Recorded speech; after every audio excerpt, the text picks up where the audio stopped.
Very chill. I might do something kind of special, and we might do some garden tours, our garden, so on that one day. On June 23rd is the day where we have sort of called job fair, volunteer fair. So you or your committee, you can come and represent yourself, market yourself however you can in the multi-purpose rooms like we've done before. So it's a great opportunity to meet with all new folks in the new class. So it's June 23rd around. It's in the afternoon. And I'll be probably sending out, hopefully scheduled here in the next 7 to 10 days to all the new folks. It's about 44 folks, 43 in there. And that's because that's not the room, the chairs we have. So it's full. And there is a substantial waiting list. A lot of folks can take this time around. Next year I'll probably do it again in the summer, but I'll probably do it in a different platform because I need to keep moving around so other people can access our program. The other thing I'm going to mention real quickly is, just remember, I got to do one of these little things. Like my course up at Montgomery College. I put a little flyer over there. Just got one course this summer so far for basis plant materials, and it's going to be on Tuesdays. It's mostly online, but we have a number of field trips we're going to go to. We haven't decided. We're going to go to Mount Cooper. We're going to go to Longwood. And we got a bunch of other field trips. Still going to try to get the course back. Kenny, I'm still trying to work on that medicinal plant class. It's just got to hang up with the college. They have to post the job. As soon as they do, I'll post it. And so this fall, it's going to be different up in MC without standing there. So we're trying to develop a plan. Maybe cooperate with a few other folks to teach best management and see if that happens. So after that, I think I run through my short list of announcements. And Nick, I'm going to hand it over to you. I just show of hands, how many people have been to Mount Cooper or to Longwood? Yeah, if you've never been there, either one, I can't say enough about how wonderful they both are. They both cost money to get in, but they're well worth the money. They just built a whole another. They just keep building there. It's another class conservatory there that is fantastic. So if you get a chance this summer or fall, when you're tourists. Anyway, thanks so much for coming today. My name is Dave Ottolini. I'm the first vice president. And I'm Belinda, who is on some cruise somewhere in the world, Europe somewhere, enjoying herself. So we're happy to do that for you. We have just a few brief announcements today. Mostly we're doing recognitions today. Tat Turner's going to help me with that. But we're doing this. There we go. 5 years of service. How many people here? 5 years of service. Raise your hands.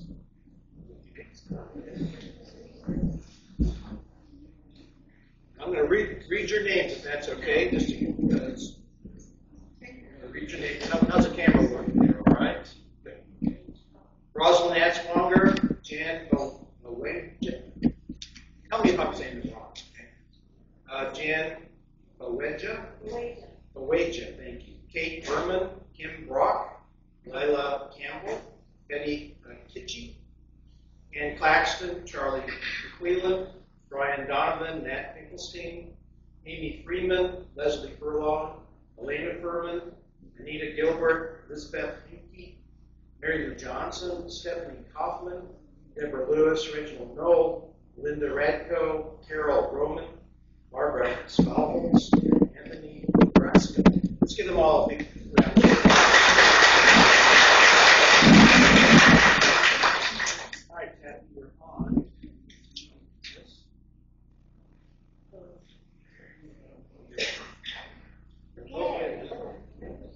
10 years, there it is. Okay, 10 years of service. Anybody here from 2015? Oh. Yay.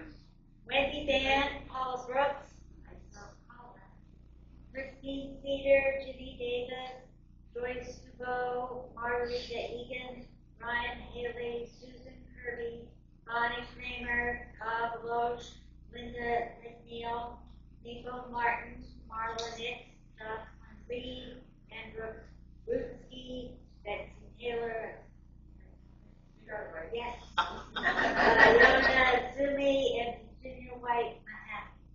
Let's give them a round of applause.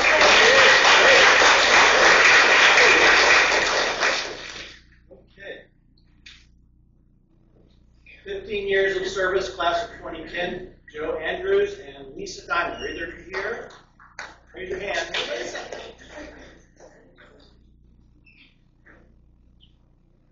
Class of 2010. Pam Martella, Joyce Martin, and Carolyn Oakford. There you go. Raise your hand one more time. Sandy Acapinti, correct? Pat Thomas and Sally Wexler. David Brown. Jean Atzert and Sheila Bishop. 20 years of service. 20 years. Kathy Hirsch, 20 years of service, and Mike Welsh. Thank you so much. 25 years. I'm only 26. I don't understand. How did they do that? Bev Carriger, Lynn Friedman, and Linda Waters. Okay. What a fantastic group of people. Thank you so much for your service to the Master Gardeners over these very many years. We just had a class of Master Composters finish that very first class, right, Steve? So we want to recognize them. Carol Hayes, Elena Sarkasova, Maxine Glazer, Celeste Hauser-Jackson, Nico Siskos, and Melissa Spence. And I know we'll have more of these classes in the future, but these are the folks you can go to now if you have any questions. Hopefully they'll come in plant clinics either to help our folks from around Montgomery County. So thank you very much.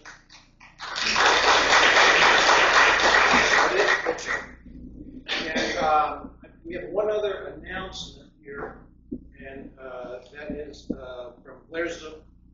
Blair here? Wait, whoa. You gotta come up here. Remember, you're on video.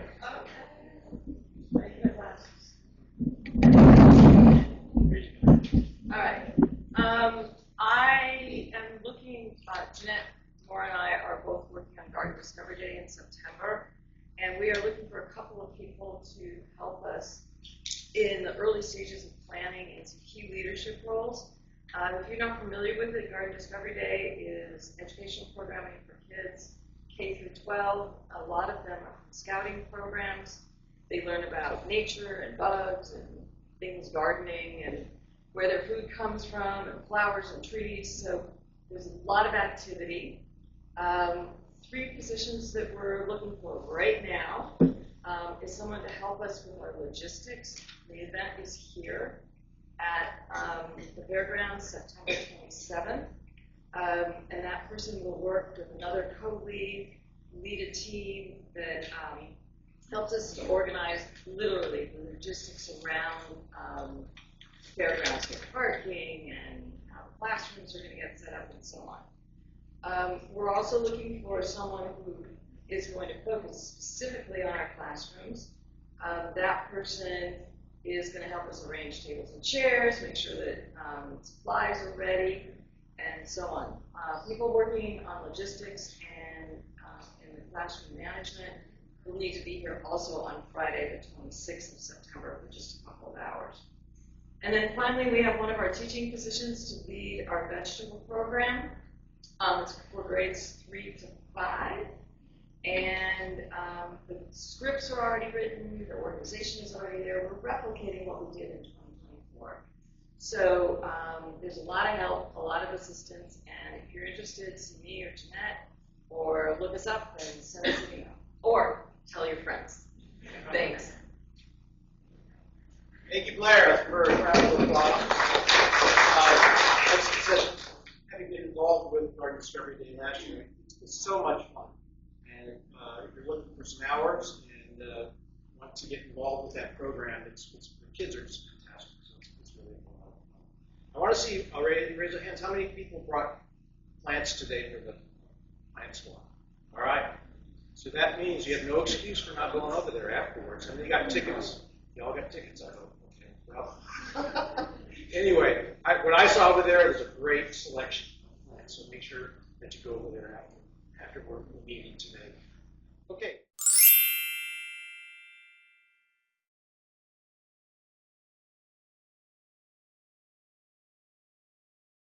Okay, so our guest today is Lisa Cooter, and we are so thrilled to have her. Lisa has nearly a decade of experience working with various stakeholders, including the Maryland Department of Transportation, on creating pollinator habitat near my heart. Her passion for native landscapes extends to the commercial industry, where she's done extensive marketing and production development on sustainable lawn alternatives using indigenous grasses and wildflowers. As Maryland's UMB's new native plants and landscape extension specialist, she's excited to work with both industry and the general public on increasing the availability and use of native plants. She holds master's degrees in entomology and environmental biology. Fun fact about Lisa, ready for this fun fact? She was a high school chemistry teacher before she became joining you. All right, let's give a round of applause for Lisa.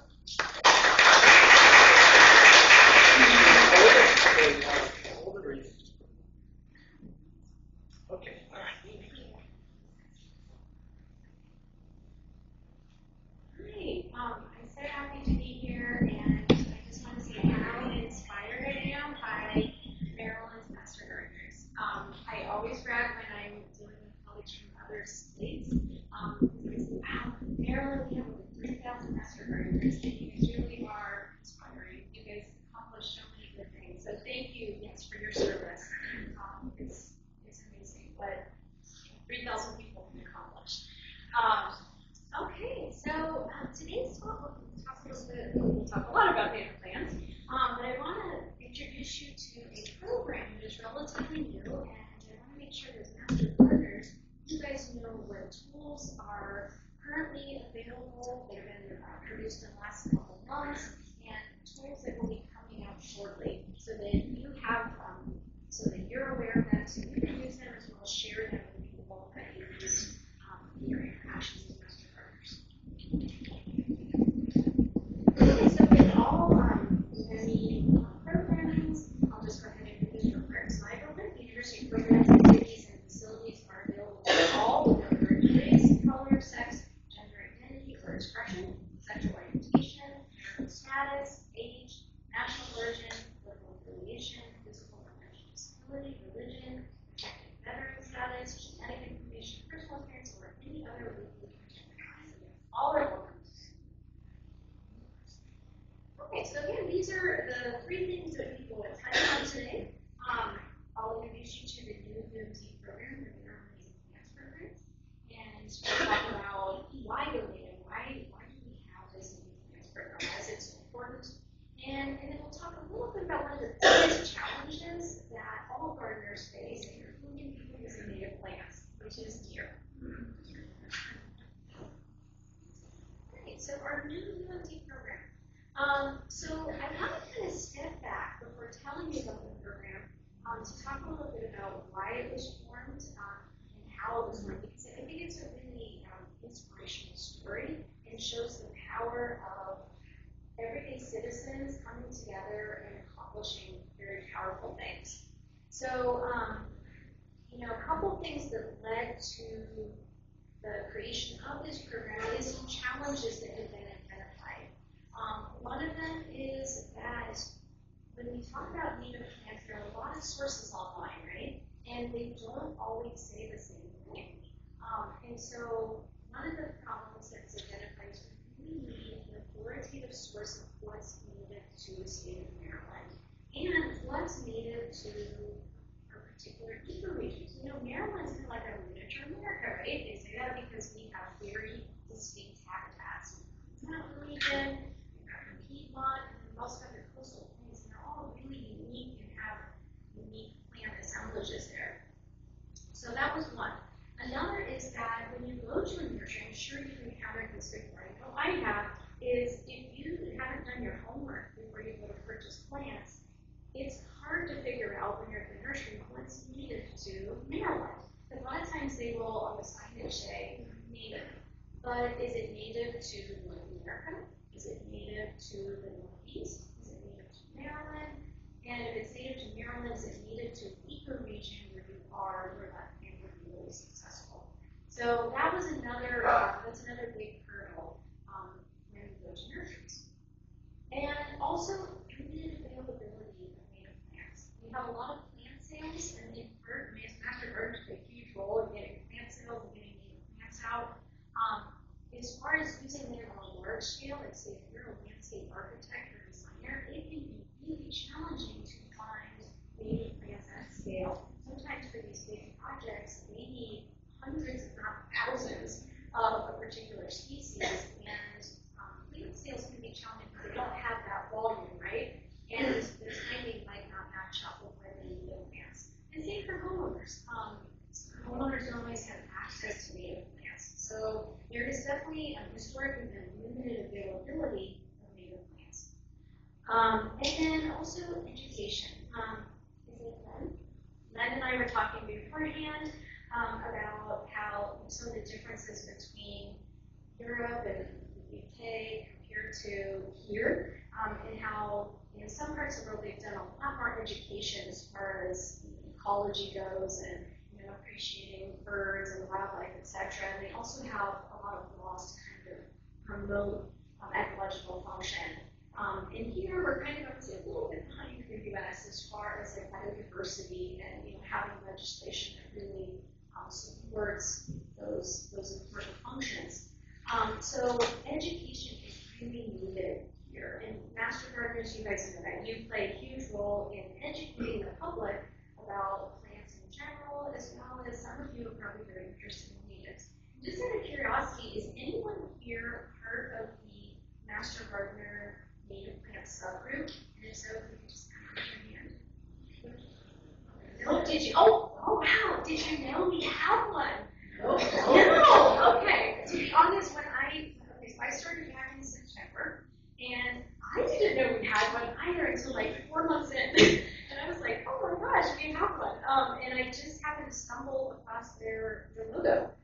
So yes, Master Gardeners has a sub-program called the Native Plants. There's a logo and everything that goes with it. And I will be leading that program in this role. And so I hope to connect with folks who are interested in native plants to get more programming on this important topic. Okay, so those were some of the problems identified, right, by people who wanted native plants or struggling to find them. So this is where I think the story is really interesting because those problems have existed for many years. But a couple of years back, Green Towson Alliance, there is a lady there named Kirsten Hoffman. It's a nonprofit org, and she just kind of started thinking, gosh, we should look into legislation to support the use of native plants. And so she just, she just started talking with others in Green Towson Alliance, as well as some other nonprofit organizations that she's a part of. So she started kind of reaching out to like Maryland Native Plant Society, Sierra Club, and it turns out there was a lot of interest from all of these nonprofit orgs that you see here in native plants. And everyone just kind of got on board with this idea of why don't we do something legislatively? Because there's power behind that, right? When you have legislation, you can get more done. And so within pretty short order, within about 2 years' time, not only did they propose a bill to support use of native plants, but it got passed. With flying colors, it got passed, bipartisan support. support, which is really amazing. That bill resulted in the legislative proposal resulted in House Bill 950, and it's commonly known as the Maryland Native Plants Program. Basically, if you go online and you kind of read about the bill, it's a partnership between 4 organizations: University of Maryland Extension. We also have Maryland Department of Agriculture, Maryland Native Plant Society, and Maryland Department of Natural Resources. And those 4 organizations have basically one huge mission, which is to increase, I have the 3 A's here: awareness about the importance and benefits of native plants in the landscape. Also, availability, increasing the availability of native plants for large-scale projects as well as throughout the state. So we kind of have some native plant deserts still. So trying to increase availability throughout the state. And then that 3rd is applications. How do we use native plants in the landscape? And really help increase the use, making them not the exception, but really the norm in landscapes. Okay, so here there are 5 things that are kind of outlined in the bill. And again, taking time to go through this just because as master partners, I want you guys to know about this new program and kind of where it started from and what the function of this program is and how the extension and master partners can support this program. So there were 5 main things that are outlined in the bill that are supposed to be accomplished. One is, and we'll talk about each of these 5 in detail. But the first is develop a list of Maryland native plants eligible for labeling. We'll go over those other 4 in just a minute. So this list is out now. We have a commercial Maryland native plant list. And I was going to put a QR code there, but I was told that the Wi-Fi might not be superb in here. And I've also been told in a couple of presentations I gave recently that the QR codes were frustrating for people. So instead of putting QR codes in here, I'll just suggest if you'd like to see this list, you can just Google UNE, or University of Maryland Extension's Maryland Native Plants Program. We have a new web page, and you can access all the different resources that are mentioned in the next couple slides at that website. So this commercial list is really important because it is an authoritative list about what's really native to Maryland. Again, if you go to different sources, you might see different things. So the list is thoroughly vetted we are comparing it to Maryland DNR's records. There's the Maryland Plant Atlas, which is a website, and it's managed by Maryland DNR in collaboration with the UMD's Northern Brown Agrarian Biodiversity Project. And so they base it on historical records, and so it's kind of serving as our definitive source of what's native to Maryland. And so far, we've worked with industry representatives, so Maryland growers and retailers, to kind of identify what's currently being sold in Maryland, because we want to put plants on this list that are commercially available. So being sold in Maryland and that are considered appropriate for residential and commercial landscapes. So we currently have about 650 different species on the list. And it's a very comprehensive list. It's got growing conditions, it's got plant tolerances, it's got what ecoregion they're from. So it's a really great resource to figure out what's needed to where you live or where your constituents live. And again, you can access it at the new website. We are working, this table is, I'll say, very cumbersome at the moment. It's you all know Google Sheets, kind of like an Excel spreadsheet, and it has so many data points right now that it's a little difficult to use. And so we are working with some really talented students at UMD. They have capstone projects with their IT students, and they're helping us to convert this table into a database. So one that's really easy to filter, one that's user-friendly, one that you can determine what you want to print and print off your list based on your project needs or interests. So anyway, we hope this will be a great resource for everyone interested in native plants. Okay, so the second one for the legislation says that we need to develop a consumer-friendly marketing program to ID plants to make it easy for consumers to know what's native. So one of the things we did early on is we collaborated with a graphic artist to design a family of logos. So we have the new Maryland Native Plants Program logo, which is kind of the family logo. And then we have one of our partners again is Maryland Department of Agriculture. And so they have, you might be familiar with their BEST program. So they use the BEST program for Maryland seafood, Maryland dairy products, Maryland ice creams, etc. And they'll promote those products to help Maryland businesses. So MDA now has a BEST Native Plants program. And so this is the logo that they'll be using, this one right here. And this is the logo that certified nurseries, which I'll mention in a minute, we encourage them to use on their plant ID tags or their container pots or on their signage. Again, to make it really easy, so if you go in to buy a plant, if you see this logo here, you know that is native to Maryland. It's on the commercial list we mentioned in point 1. So it might look something like this if I'm a plant ID tag.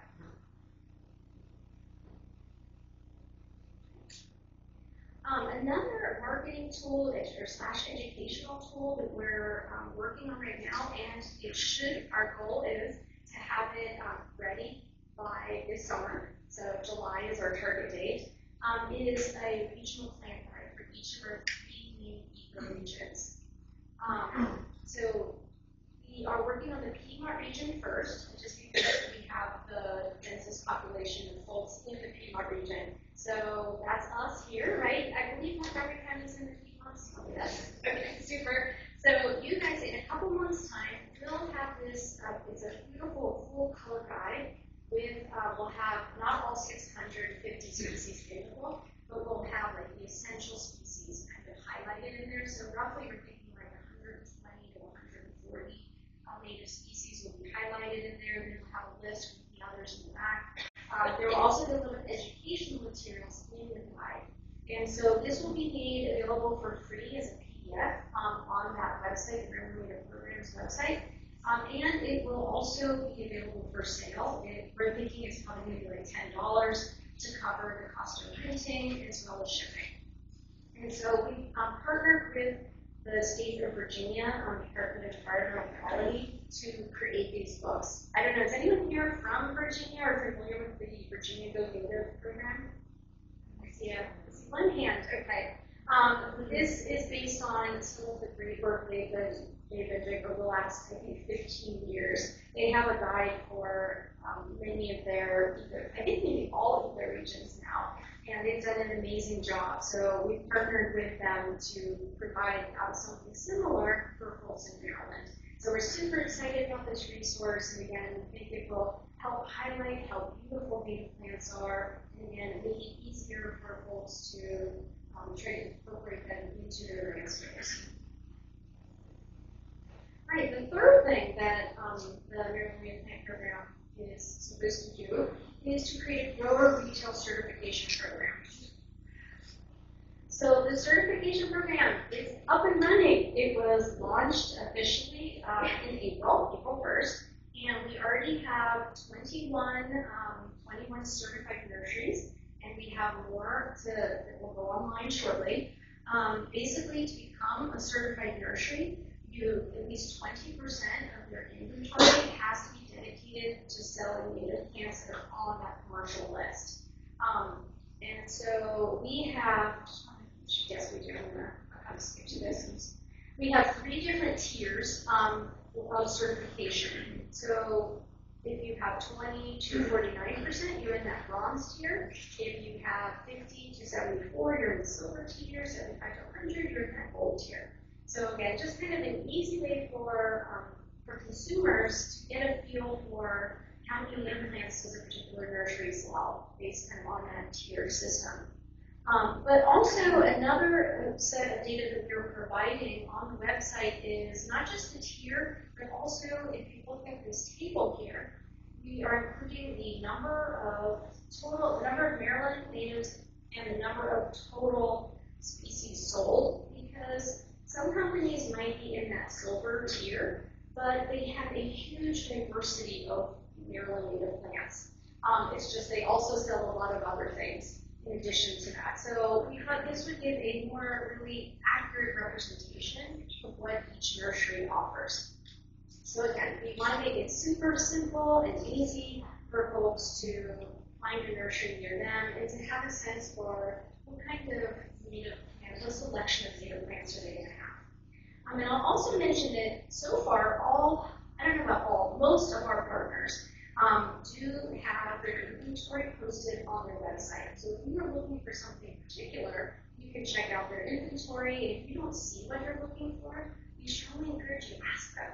Ask them, hey, do you think about carrying this? I'd really love to see this. Because basically what we're hearing from industry is you can grow whatever you want, basically. As long if there's a demand for it, we can grow it. But if they don't know there's really a demand for it, they're not going to grow it. They're just going to keep growing the same things. I'm going to go back to that other slide for just a second. So again, if you go to the Maryland Native Plant Program website, you'll also see that we have a custom Google map. So anyone can just kind of click on there, get directions to the nearest nursery. Again, we're trying to make it simple and easy for folks to find retailers and stuff. Okay. All right, the fourth thing that we're tasked to do is to teach the public and stakeholders, like nurseries, propagation techniques of native plants. So to do that, I've only been in this position since September, so there's still a lot of programming that needs to be fleshed out. But I have so far had a couple workshops on propagation, not for industry, because our industry partners who signed up, they already know native plants. I'm learning from them. They've been through, some of them have been at it for 3 or 4 decades, and they're expert at propagating native plants. So again, I'm learning a lot from industry. So far, my propagation workshops have been geared more toward my master gardeners. A couple weeks back, I was at Silver and did a propagation workshop for their new Baltimore City interns. It was really fun because it was hands-on. They got to take some baby plants home. And so that would be something that we'll be programming that I'll be working on. So if this group is interested in programming like that, please let me know and I'd be happy to come back to do that. So other things that I'll be focusing on are seed sourcing and seed collection. I'm very interested in looking at local ecotype seed, and plants can be really expensive to purchase, and it sounds like you guys have a huge plant swap that's going to be happening shortly. So yeah, sharing plants and finding ways to make expanding your plant palette economically is a great thing to do. So I would like to kind of focus somewhat on seed sourcing and seed collection. To do that, at SEMREC, where I'm at in Ellicott City, we recently planted a native orchard. So we have 3 different types of native shrubs that we just planted. They're really itsy-bitsy right now. They're bare root plants. So by a couple of years, hopefully 2 years' time, they will be big enough that they'll start to produce fruit. And then I want to invite master gardeners out so you can learn about collecting seed and also propagating that seed.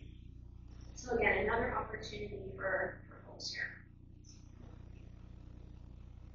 Okay, and then the 5th one that's mentioned in the bill is continuing education, applied research, so kind of more general, public outreach on the importance and benefits of natives. So on the website, this is sort of the skeleton of the website. Again, these 3 have not really been fleshed out yet, but they are coming up soon. So we'll be reaching these 3 target groups, so growers and retailers, homeowners, and landscape professionals. So landscape architects and designers have also expressed great interest in incorporating more natives. So there will be resources basically for whoever you might be on the website here. So the goal goal is to make this like a central hub so that the folks can kind of, if you have a question about native plants, you can go to the site and basically find everything that you need. It'll take a little time, though, so please be patient. There's a under construction sign on the website. I'll say another thing that we are working on with the UMD capstone students is creating not just a database that's like a table you can filter, but they're creating a second tool that is an interactive, very photo-heavy visual database where you can, like, say, if you want to plant a rain garden, you can filter plants that are well suited for a rain garden, for particular growing conditions, for a particular ecoregion, and it will kind of give you that palette that works well together. So that's what's going to take a little bit longer, but the students are really great at UMD and have all sorts of good ideas. So we're excited to roll that out to you guys. Okay, and then lastly about the program itself. So for extension, really the primary focus, as you guys all know, is really the education component. But in this role, it is interesting because they have a 20% research portion of that, and so 20% original research. And these are two topics I'm really interested in. I wanted to run these by you because I'm curious to see if they are of interest to you. If you think that master gardeners might be interested in participating in research that falls into maybe one of these categories. And then at the end, if you guys have some other topics that you're like, hey, this seems really interesting, I would love to hear that too. Okay, so the first one is a local ecotype study. So are folks familiar with that term, local ecotype, what I mean by that? Okay, I hear lots of yes. Okay, and just for folks, if it is a new topic to you, it's basically just using seed from your area, from a given area, a local area. And the thought being that if you use seed that, say, you collect here in Montgomery County, you guys have Hope Farm Nursery, there's what we love to hear. They collect a lot of seed from Montgomery County. And the idea is that if you use seed collected from Montgomery County, it is probably going to fare better here because it's adapted to the conditions here. Versus if you were to use seed, propagate seed that came from the Midwest. Because the seed that came from the Midwest, that's adapted to the conditions in the Midwest. And so there's not a lot of research on this topic though, but there's a lot of interest in local ecotype, especially as the climate is changing rapidly and plants need to be very adaptable to survive. And so as a researcher at Mount Cuba who's also really interested in this topic, and we would like to collaborate. And I had mentioned the master gardeners in Maryland, and said, oh, maybe the master gardeners would be interested in helping us with this study that we could collaborate on. And so basically some of the things that we're interested in looking at is differences in phenology of plants that are propagated from seed collected locally versus seed sourced elsewhere. Also, fitness and wildlife appeal. So Mount Cuba already does a lot of interesting studies on like cultivars and wildlife appeal compared to straight species, but this is a little different because it's focused on the provenance of the seed. So that's one thing. The second one is this idea of native allies. And we know invasive plants are a problem here, right? In our naturalized areas, invasive plants are often rampant. But there's this idea that, we know we need to get rid of them, right? We say you got to do something to control the invasives. And then we'll often say native plant natives. But that doesn't always work smoothly, and we don't always say what native plants to plant. But this idea of native allies is kind of taking advantage of and learning from Mother Nature and thinking about what species are aggressive or assertive.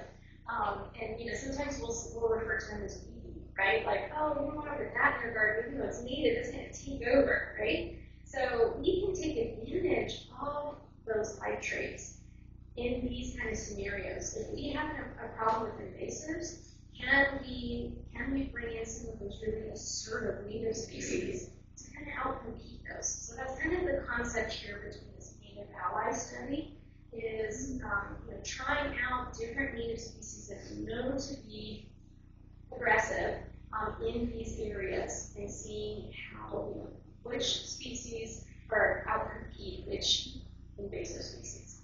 So that's kind of the second idea. And just out of curiosity, please just kind of shout out, is there any interest in either, what are your thoughts about these topics?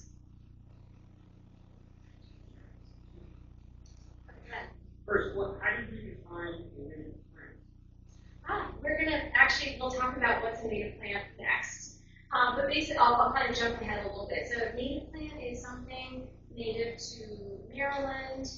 We'll talk a little bit about how it co-evolved. So in the context here, I'm thinking co-evolved in Maryland, native to Maryland, on the Maryland commercial list. How far back in time? Our definition, which we will discuss in a minute, is really the common definition that a lot of government agencies use is pre-colonial.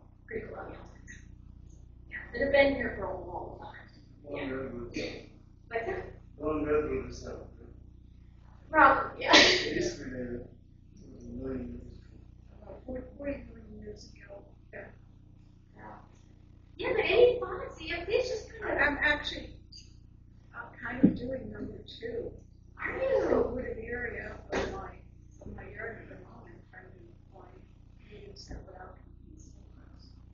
It's awesome. Have you had any success yet? I've just started, but I'm hopeful. I mean, I researched aggressive natives.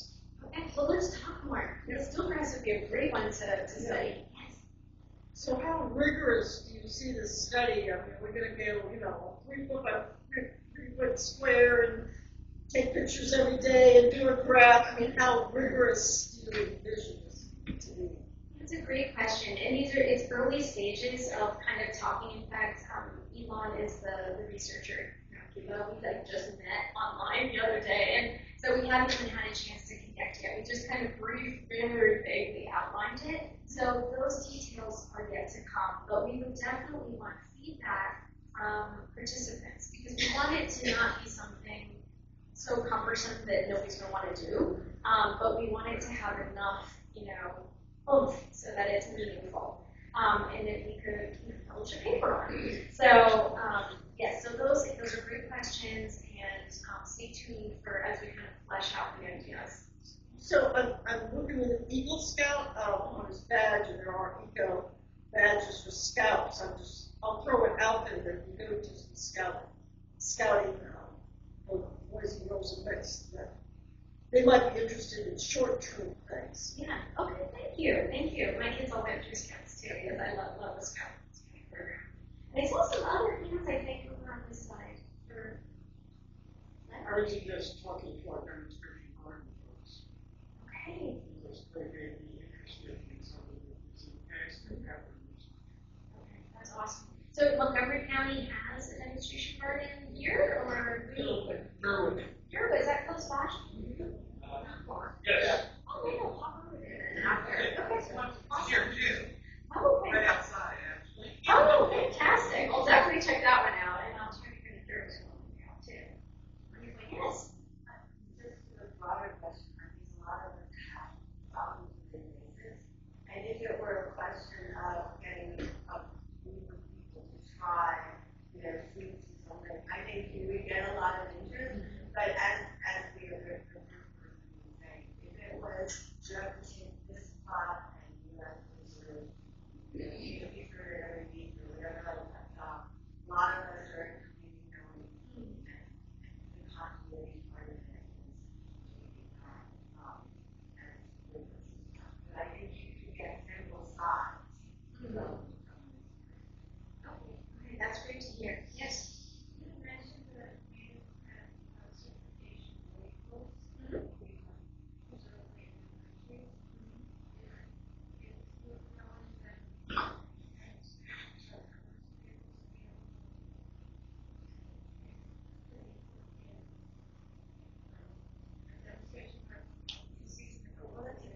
Right. That's a great question. That particular program really belongs to the Maryland Department of Agriculture, and it's part of their best programming, so it's really meant for businesses. But as far as there are plenty of native plant signs though that are really beautiful. So yeah, I would have to double check with Chris and Hannah as the representative of MBA and sampling certification. But I think that's really more for like the business side of things. But that's a good question, and I'd like to kind of think about that more as far as like what kind of signage could we create, maybe using that family logo for master gardeners, specifically doing demo gardens. I mean, you guys do have, and I will share with Steve, because he's my contact to help get this talk set up. I'll share the Master Gardener Native Plants program logo with you guys so that you have it. And you can use that. It belongs to Master Gardeners. So you can certainly use that in any of your demo gardens. Yes? Possibly, and I'm thinking that we would, Elon would probably want to do studies, some in Delaware, and we would do some here too. Because it would be too far for us to drive. So you would probably have multiple sites. Yeah. Maybe it could be brought to Yeah, I mean, I don't see why it couldn't. Yes, we want to make it convenient. That would definitely be key, is to make it convenient for folks. on that second one, if you were to do something where you reached out to the master gardeners to valid particular invasives in their own space, you might be able to do something where people would try to use or put out their success. They will somehow use directly on market that. I know we all have That's a really good point. And I like that idea of like having participatory science where it's very tailored to your particular setting and we can all learn from one another. And that's what this is all about, right? Research is about learning from one another and getting feedback from different settings and so forth. So thank you for that feedback. And if other thoughts come to your mind afterwards, my contact info will be at the end. So I would love to hear from you. Okay, so let's answer our question. Excellent. What do we mean by native? That's kind of a term that's used sort of loosely and it can mean different things to different people. So we'll talk about, we talked a little bit about the program, but not why native plants are so important. So, yes, we know, there's kind of this, you've probably noticed like a native plant movement that is growing. It's been growing for the last decade. And so it's very exciting. So let's kind of first think about what do we mean by native. As plant people, you guys are all familiar with natural range of plants, right? But whether you're growing tomatoes or trees or shrubs, whatever, there's a natural range, and we kind of have those USDA hardiness zones. So when we think about natural range, let's use the example of red maple. So the USDA map here shows us that the natural range is naturally found from Florida all the way on up through Canada there. And but that doesn't really say where it's native to though, right? It just kind of tells us, well, it's naturally found in those areas. But we know Florida and Canada, they differ vastly, right? And so if you're going to buy a plant, you go to a nursery in, say, the center in Maryland here, you are probably not going to be purchasing a red maple that was sourced from Canada, because those plants, even though the species is native here, plants that come all the way from up here, they are quickly involved in very different conditions. They have adapted to cold winters and cooler summers than we have here. So generally, we are not going to be in Maryland purchasing plants that were sourced from Canada. Same with Florida, like way down here, is red maple from Florida adapted to the conditions in Florida. Very different from Maryland. They don't have the same winters as us. So that Florida plant, if it were brought up and sold here to us in Maryland, it probably wouldn't survive the winter, even though it's the same species. So we know to really figure out what's native, we need to think about native to where. So you guys maybe have seen or heard of the EPA ecoregion maps. And they have different levels. They have region level 1, which is really broad, shows all of North America, and it's like broken up into 15 different main ecoregions. This is the one we'll kind of focus on today, which is ecoregion level 2. And you can see the center here. We've got Maryland highlighted, and I know the Maryland state outline's a little hard to see here, but it's kind of right here. And we have these 3 different ecoregions running through our state, and they're all super different. We've got, in the western Maryland, we've got mountains. We've got the Appalachian Mountains, or Appalachian, I always am never sure how to pronounce that. And I'm told it depends on where you are. And then you've got the Piedmont in the center, and then we've got the coastal plains here. And again, very different plant assemblages in those different ecoregions. So when we think about like what's native, we kind of really need to qualify that somehow. It depends on the context. Sometimes, yes, things are native to North America, they're native to the Atlantic, they're native to Maryland, and sometimes they're native to a particular ecoregion. So, I'm trying to get a little thing. So when we're trying to, when we're talking about what's native, we need to kind of make sure we're on the same page as the other person. So in this context today, I'm referring to native as a native to Maryland and a particular one of the main 3 ecoregions in Maryland. And I'm going to go back real quick. I meant to include, and I'm sorry I didn't get the slide in here, was really a definition for what's native to Maryland. So, or native in general. And basically, if you go to any of the government organizations, you see the same definition everywhere, which is something to the effect of it's co-evolved with certain plant assemblages as well as wildlife for thousands of years. You'll also see it normally will specify those plants for their pre-colonial times. And as far as the bill is concerned, the Maryland Plant Program bill, it also says that if it's not noted if it was pre-colonial, that is found on the Maryland Plant Atlas. So again, great resource that's managed by Maryland DNR.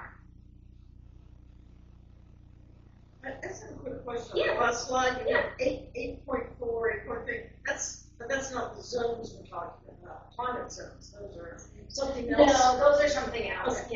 Yeah.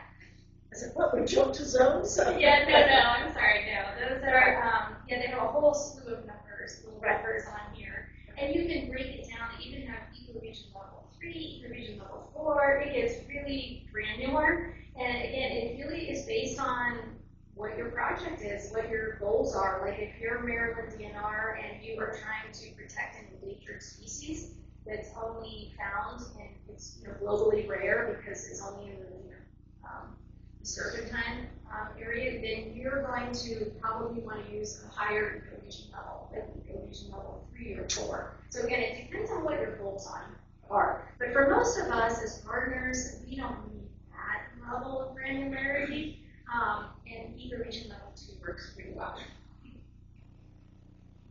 Okay, so why native plants?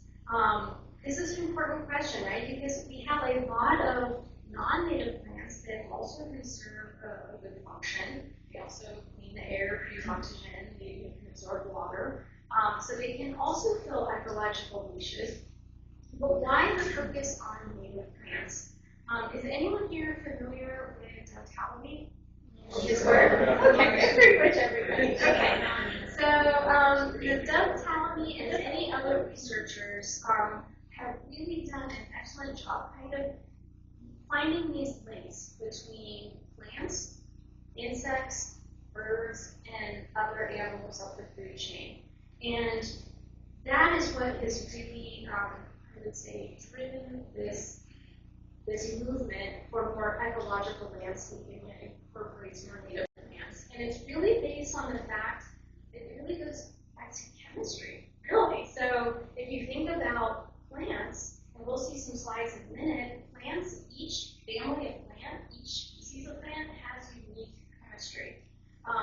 Unique leaf chemistry, unique nutritional profiles, unique pollen, unique nectar, and insects and herbivores have co-evolved with with those chemistries so that many times they can only utilize certain plants.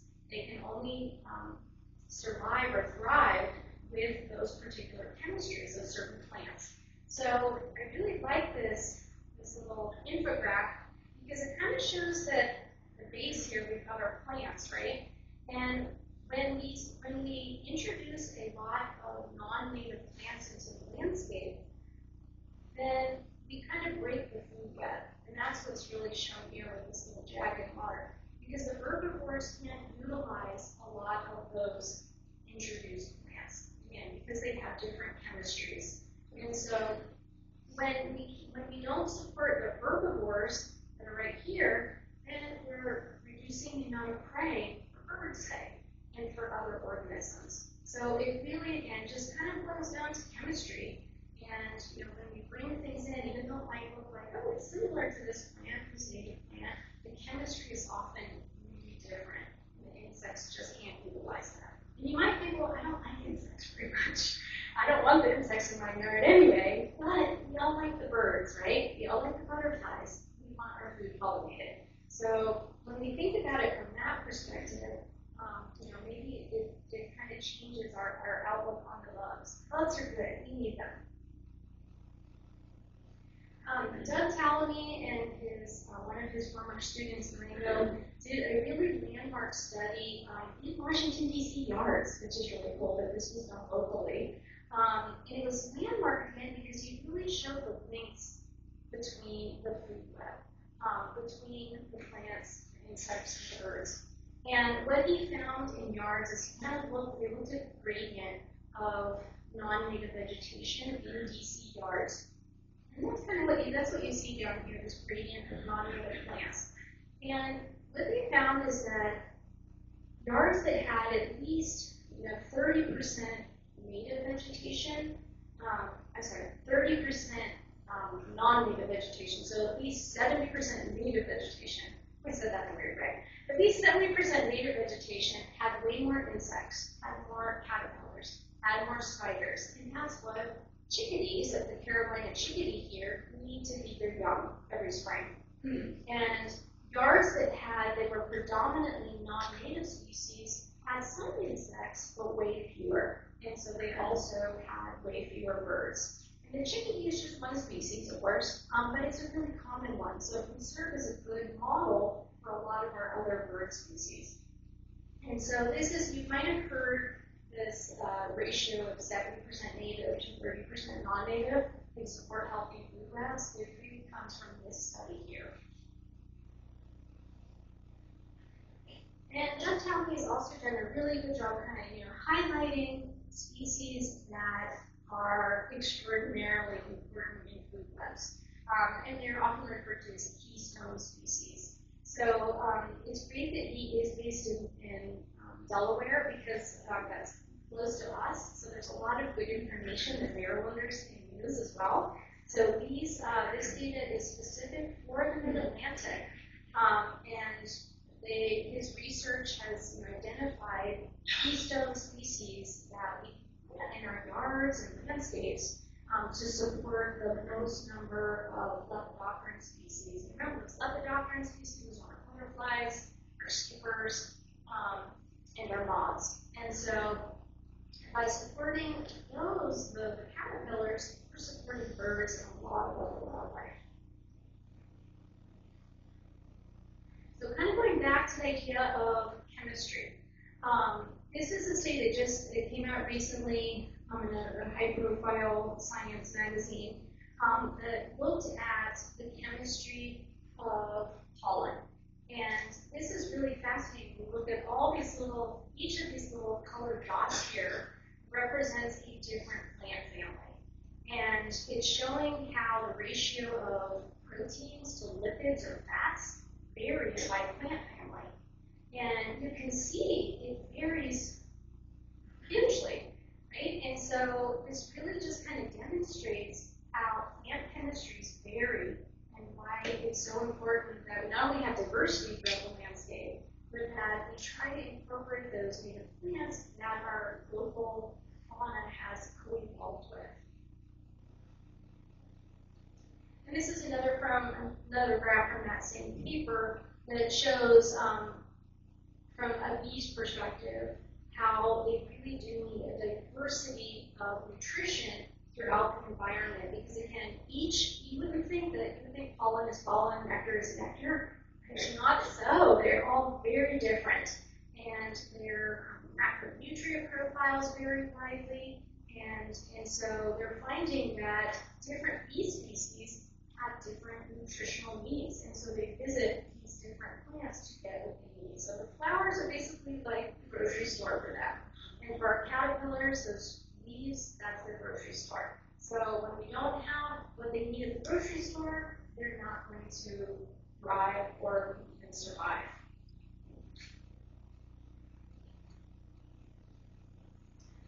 Okay, so we've established native plants are why they're so important in the landscape. We're going to end with, so I want to be mindful of time. Are we doing okay with time?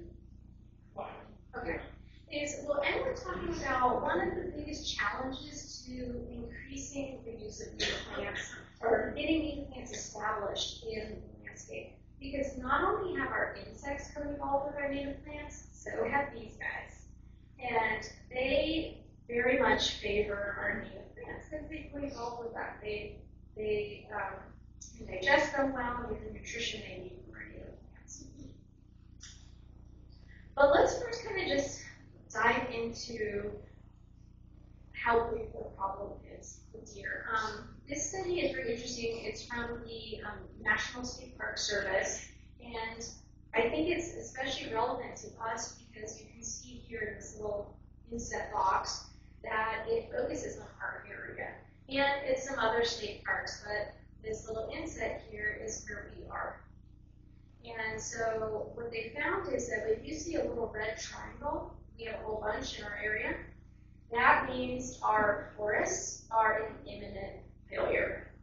And the reason being, based on their study, which we'll talk about in a minute, really points to deer. We have an amazing amount of deer.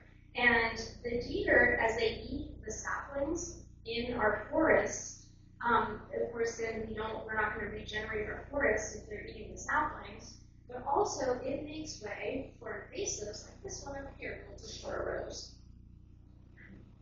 So how big is the problem? National Park Service started a study back in 2009. In Topton Mountain Park. Is anyone familiar with? Okay, yeah, it's pretty much in our backyard, right? They hypothesized that the forests aren't regenerating in our state parks and in our yards, in our landscapes, because of the deer, overabundance of deer. And so in 2009, they started a deer management program. And the yellow line that you see here, that shows the deer population. You can see before the study began, they had roughly 120 deer per square mile. Now, to put things in perspective, this dashed line here at 20, that is what Maryland DNR suggests is a healthy deer population. So we want 20 or fewer deer per square mile, and at the beginning of this study, there were 120. So 6 times, right, the amount of deer that a forest could support and regenerate. And this was not good for the deer either, because a lot of them were getting disease and were starving. They weren't faring well because there wasn't really enough food for them in these forests. But you can see once they started deer control, some of the deer control was they could do some hunting. They also had fences in areas. And you can see the dramatic effect of the deer management program. So once they started that, the deer numbers went way down, closer to a healthier range. And the green line that you see here is the number of saplings per square mile.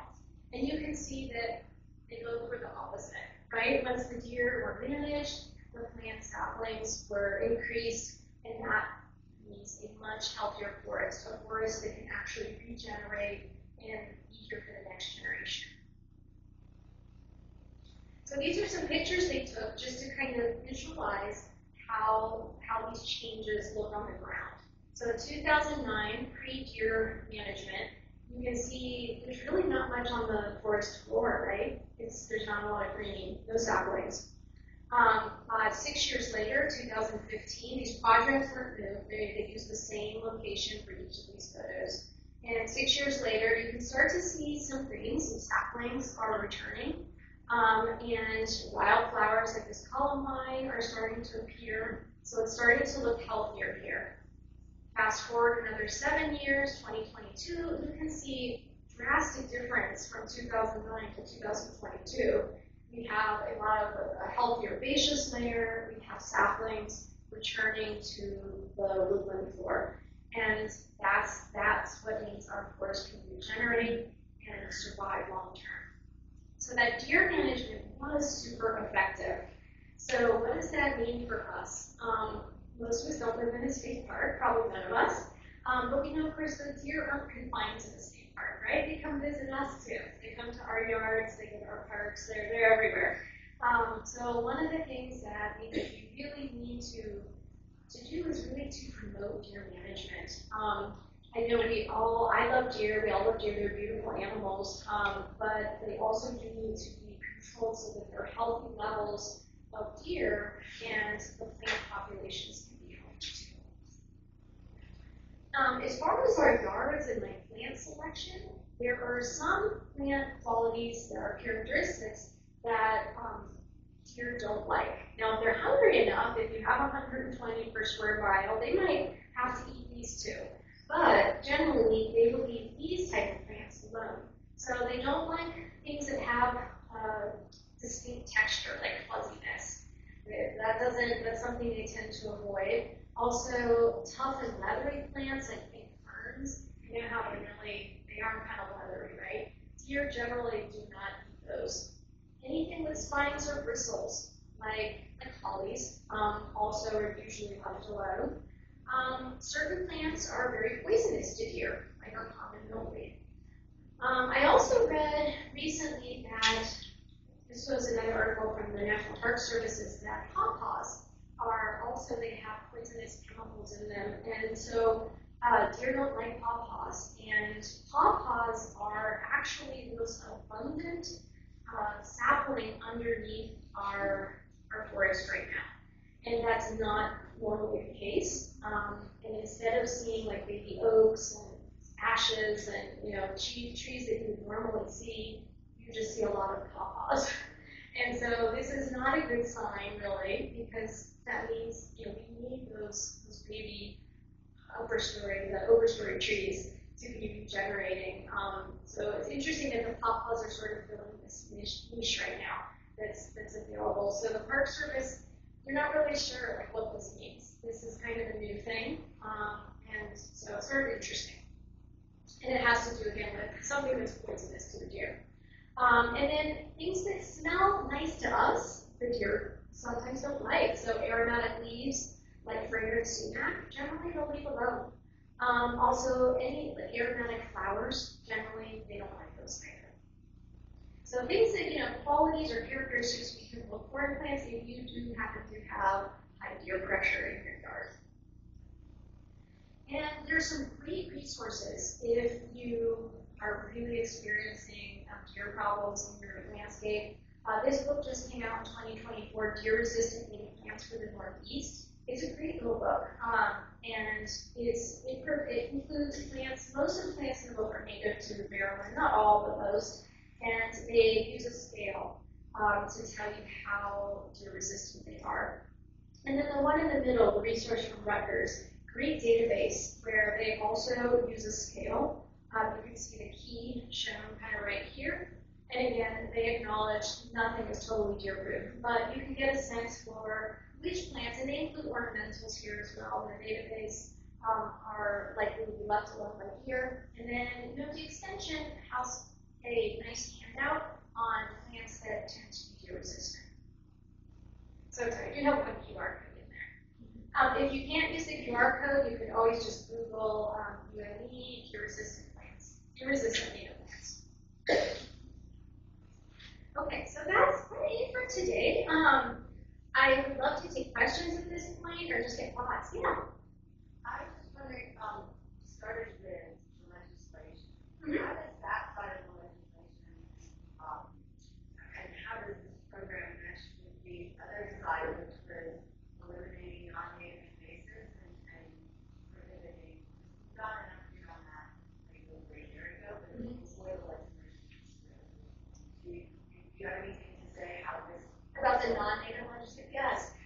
So I actually recently joined the board, the IPAC Advisory Committee, which stands for Invasive Plants Advisory Committee. And so updates on that bill and how that things are progressing there. So they did, Maryland DNR hired somebody, and his name is David Grow, and I love that his last name is Grow. There's just so many puns, I feel like, with the plant world. But, so he's doing a great job right now as a committee, and David we're working on adjusting the NatureServe monitoring protocols, simplifying them for Maryland DNR to use so they can assess all of the different invasive species that are being considered. And so the target date is to have that assessment protocol signed off on basically by June so that David can start the assessments. Because I think the law said that we're a little behind in fulfilling the law right now. Some assessments should have already been done, but he hasn't been on board for very long. So anyway, great progress is being made at this point. And so we are very hopeful. And also I should say early May, so we're May 1st, any day now, and I'm happy to share with the contact here about when the period is open. There's going to be a comment period soon on they tweaked the wording slightly for the legislation, and so there will be a comment period that's going to be fairly short, only 2 weeks, I believe. So I'll let you guys know when that comes out in case you want to read it. There's at least one thing on there that I don't agree with, which is the amount of time that nurseries selling invasive species have to stop selling them. I don't remember the exact wording in the original bill, but industry kind of pushed back on that and said, well, we think we need more time. So they want to bump it to 5 years. So which is crazy to continue selling invasive species for an additional 5 years. So I'm hoping that a lot of people will read through this, with a fine-tooth comb, and take time to comment on these word changes, proposed word changes. So that's the main thing. Other than that, the bill has remained intact and is still very strong. We have time for one more question. So I'm all in on things. Actually, working on the number 2, I've been doing it for several years now. And very interesting helping aggressive natives, which is a hard thing to find.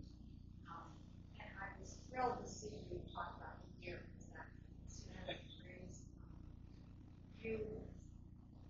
That is probably the most important thing we will all be working on, and hope you work on more. I love the mountain study. That's amazing. I didn't know about that. But have to arrest deer and rabbits too, because there's predators coming out of them. So if your program can do something robustly addressing that, I would be. Thank you. Yes, I absolutely agree with you. I know many are that we can't regenerate forests with all deer. Like they're failing. So and gardens. Yes. Yes. And my understanding is the Maryland DNR they're trying to encourage hunters to apply, and they just can't get enough hunters to apply. It's not that there's a shortage of permits. There's plenty of permits available. It's just there aren't enough hunters to manage the deer. The rules in Montgomery County don't allow. Well, they allow both. Oh, wow. Okay, so yeah, maybe varies from county by county. Okay. Well, areas of the county. Yeah. Areas. Yes, in heavy populated areas, it's especially tricky, right? Yeah. So But that would be scary seeing something out there. Well, that's good. Well, Lisa, a big Thank round of you. applause.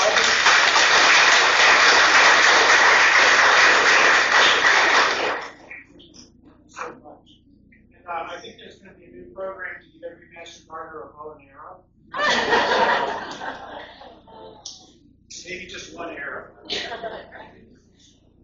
I want to not only to thank Lisa, but also our tech team. And give them a big round of applause. And the recording of this will be available in a few days, is my understanding. A few weeks. Yeah, weeks, okay. You know, it takes a long time to make really good work, so that's there you go. All new equipment.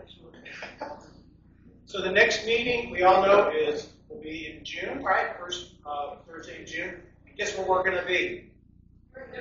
Durwood, where it's our picnic. So that will be a lot of fun, and there'll be more information about that in a little while. And finally, I want to remind you about the plant swap. You all know that anyway.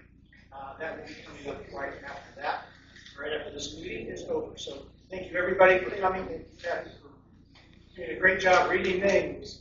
And have a great week. We'll talk to you later.